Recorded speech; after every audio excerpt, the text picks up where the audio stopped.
人は変われる。世界はシンプルである。誰もが幸福になれる。物語は、ある青年が哲学者のもとを訪れたところから始まります。一風変わった理想論を唱える哲学者が住んでいると聞いて伺ったのです。何でも、人は変われる。世界はシンプルである。誰もが幸福になれる。ということだそうですね。私にとっては到底受け入れられません。なるほど。それはなぜでしょう。世の中は複雑な人間関係で絡み合い、多くの責任を押し付けられる。仕事、家庭、あるいは社会的な役割、すべてがそうです。頼れるものが何もないまま、誰もが不安に打ち震え、猜疑心に凝り固まっている。みんな自分のことだけを考えて生きている。それが現代の社会というものです。さあ先生、お答えください。あなたはこれだけの現実を前にしてもなお、世界はシンプルだとおっしゃるのですか？私の答えは変わりません。世界はシンプルであり、人生もまたシンプルです。なぜです？誰がどう見ても矛盾に満ちた混沌ではありませんか？それは世界が複雑なのではなく、ひとえにあなたが世界を複雑なものとしているのです。私が？人は誰しも自分が意味付けをした主観的な世界に住んでいます。ご存知かもしれませんが、井戸水の温度は年間を通してほぼ18度で一定しています。しかし、夏に飲む井戸水は冷たく感じるし、冬に飲むと暖かく感じます。温度計では常に18度を保っているのに、夏と冬では感じ方が違うわけです。あなたにとっては、井戸水の冷たさも暖かさも、動かしがたい事実なのです。主観的な世界に住んでいるとは、そういうことです。同様に、今、あなたの目には世界が複雑怪奇な混沌として映っている。しかし、あなた自身が変われば、世界はシンプルな姿を取り戻します。問題は、世界がどうであるかではなく、あなたがどうであるかなのです。確認ですが、先生は、人は変われるとおっしゃるのですね。私が変われば、世界もシンプルな姿を取り戻すと。もちろん人は変われます。のみならず、幸福になることもできます。いかなる人も例外なく？一人の例外もなく、今この瞬間から。はは、大きく出ましたね。面白いじゃありませんか、先生。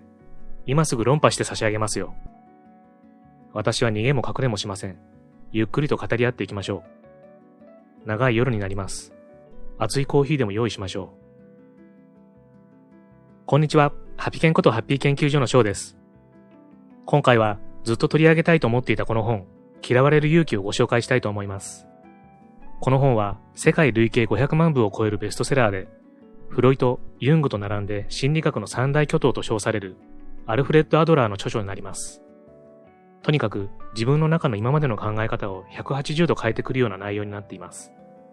そういった内容なので、すぐに全てを理解することは難しいかもしれません。ですが、僕はこの本を読んでとても前向きに変わっていけるかもという気持ちになったんです。本動画ではそのような不思議な感覚を少しでも味わっていただければと思っています。それでは、引き続き二人の会話を見てみることにしましょう。トラウマを否定せよ。目的論。最初に議論を整理しておきましょう。先生は人は変われるとおっしゃる。それだけではなく、誰しも幸福になることができると。一人の例外もなく。人は誰しも変わりたいと願っているものです。ですが、人は変わりたくても変われない。だからこそ変われることを説く新興宗教や怪しげな自己啓発セミナーに騙される人が後を絶たない。違いますか？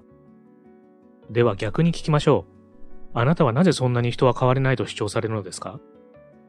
私の友人にもう何年も自室に引きこもりになっている男がいます。引きこもりの詳しい原因はわかりません。両親との関係、学校や職場でのいじめだったのかもしれません。とにかく彼は外に出たいと願っていますが、彼は部屋の外に出るのが恐ろしい。一歩でも外に出ると動悸が始まり、手足が震える。変わりたくても変われないのです。ご友人は不安だから外に出られないのではありません。順番は逆で、外に出たくないから不安という感情を作り出していると考えるのです。は？つまり、ご友人には外に出ないという目的が先にあって、その目的を達成する手段として、不安や恐怖といった感情をこしらえているのです。アドラー心理学では、これを目的論と呼びます。ご冗談を、不安や恐怖をこしらえたですって？じゃあ先生、あなたは私の友人が仮病を使っているとでも言うのですか？仮病ではありません。ご友人がそこで感じている不安や恐怖は本物です。場合によっては割れるような頭痛に苦しめられたり、猛烈な腹痛に襲われることもあるでしょう。しかし、それらの症状もまた、外に出ないという目的を達成するために作り出されたものなのです。ちょっと待ってください。つまり先生、あなたはトラウマの存在を否定されるのですか？アドラー心理学では、トラウマを明確に否定します。ここは非常に新しく画期的なところです。アドラーはトラウマの議論を否定する中でこう語っています。どんな経験もそれ自体では成功の原因でも失敗の原因でもない。我々は自分の経験によるショック、いわゆるトラウマに苦しむのではなく、経験の中から目的にかなうものを見つけ出す。自分の経験によって決定されるのではなく、経験に与える意味によって自らを決定するのであると。ここで、これまでの議論を整理してみましょう。アドラーと並ぶ心理学者の一人であるフロイトは原因論を唱え、人間の行動には必ず原因があると言いました。例えば、議論の中に出てきた青年の友人で言えば、引きこもった原因はいじめにあったからだと考えるのが原因論です。アドラーはこの原因論を否定し、目的論を唱えたのです。過去の出来事を変えることはできないため、原因論は解説にはなりますが、解決にはつながらないからです。アドラー心理学では、青年の友人はトラウマが原因で外に出られないのではなく、外に出たくないので過去の経験をトラウマのように意味づけたということなのです。アドラーの目的論は人間の行動には目的があるとするもの。未来に目を向けて目的を達成しようというものです。原因論の場合、青年の友人はこの先永遠に引きこもるほかないことになってしまいます。ですが、目的論であれば、その目的を変える、自分を変えることで事態を解決することができるのです。なぜこんなことになったんだと原因論で考えるのではなく、どうすれば理想に近づくだろうと考えて行動する。この目的論を実践すれば、あの人のせいでなどと過去や他人を責める気持ちは自然と消えていくはずです。また二人が別の議論を始めたようですよ。他者の課題を切り捨てる。課題の分離。例えばあなたの友人のように引きこもってしまっている人がいるとしましょう。もしもあなたがその親だったらどうされますか？もちろん、カウンセリングに通わせるなり、いろいろな手を尽くして引きこもりを治させますよ。なるほど。それでは、アドラー心理学の基本的なスタンスからお話ししておきます。例えば目の前に外に出るという課題があったとき、アドラー心理学では、これは誰の課題なのかという観点から考えを進めていきます。外に出ることは子供の課題です。そこに対して親が外に出なさいと命じるのは他者の課題に対していわば土足で踏み込むような行為です。我々はこれは誰の課題なのかという視点から自分の課題と他者の課題と分離していく必要があるのです。分離してどうするのです？他者の課題には踏み込まない。それだけです。それだけですか？あらゆる対人関係のトラブルは他者の課題に土足で踏み込むこと、あるいは自分の課題に土足で踏み込まれることによって引き起こされます。課題の分離ができるだけで対人関係は激変するはずです。じゃあ子供が外に出られなくなっていたとしても、それは子供の課題なのだから放置しろということですか？引きこもっている状態から抜け出すのか抜け出さないのか、あるいはどうやって抜け出すのか、これは原則として本人が解決するべき課題です。親が介入することではありません。とはいえ、赤の他人ではないのですから、何らかの援助は必要でしょう。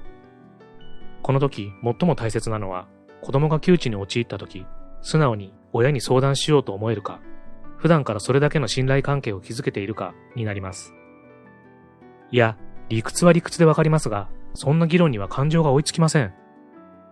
自らの生き方について、あなたにできるのは、自分の信じる最善の道を選ぶこと、それだけです。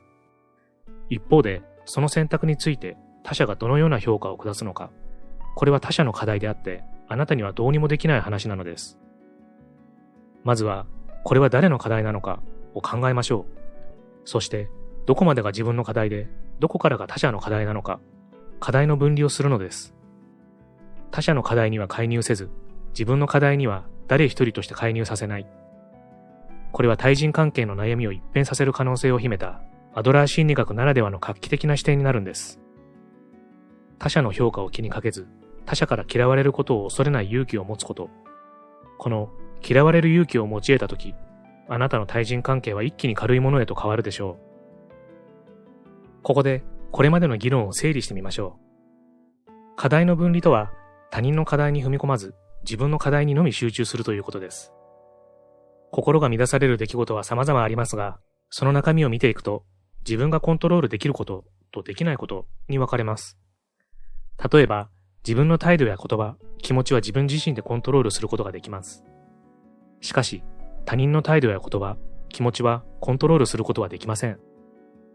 あの人なんだか機嫌が悪そうだとか、上司に嫌われているんじゃないかなどとビクビクしてしまうことはありませんか？しかし、他人の気持ちのように自分がコントロールできないことに思い悩むのは意味がないのです。そうではなく、自分が取り組むことで変えられること、つまり自分がコントロールできることに集中すべきなのです。これをアドラー心理学では課題の分離と呼びます。元プロ野球選手の松井秀喜さんは、観客が試合を見てどう思うかはコントロールできない。でも、全力でプレーをし、結果を残していればブーイングは拍手に変わる。と、自身の考えを披露していたことがあります。これが自分がコントロールできることに集中するということではないでしょうか。課題を分離して考えれば、自分がなすべきことがわかるわけです。また、他人の課題におせっかいに踏み込まない姿勢が大切です。他人を変えようとするのは関係をこじらせてしまうことにもつながるからです。今ここを真剣に生きる。我々はもっと今ここだけを真剣に生きるべきなのです。過去が見えるような気がしたり、未来が予測できるような気がしてしまうのは、あなたが今ここを真剣に生きておらず、薄らぼんやりとした光の中に生きている証拠です。自分が劇場の舞台に立っている姿を想像してください。この時、会場全体に蛍光灯がついていれば、客席の一番奥まで見渡せるでしょう。しかし、自分に強烈なスポットライトが当たっていれば、最前列さえ見えなくなるはずです。我々の人生も全く同じです。人生全体に薄らぼんやりとした光を当てているからこそ、過去や未来が見えてしまう。いや、見えるような気がしてしまう。しかし、もしも、今ここに強烈なスポットライトを当てていたら、過去も未来も見えなくなるでしょう。過去にどんなことがあったかなど、あなたの今ここには何の関係もないし、未来がどうあるかなど、今ここで考える問題ではない。決めるのは昨日でも明日でもありません。今ここです。皆様いかがでしたでしょうか？当然、本動画だけでアドラー心理学すべてを理解するなどといったことは不可能です。ですが、ここまで見てくださったあなたは、目的論、課題の分離など、アドラー心理学で重要なキーワードのいくつかに触れ合ってきました。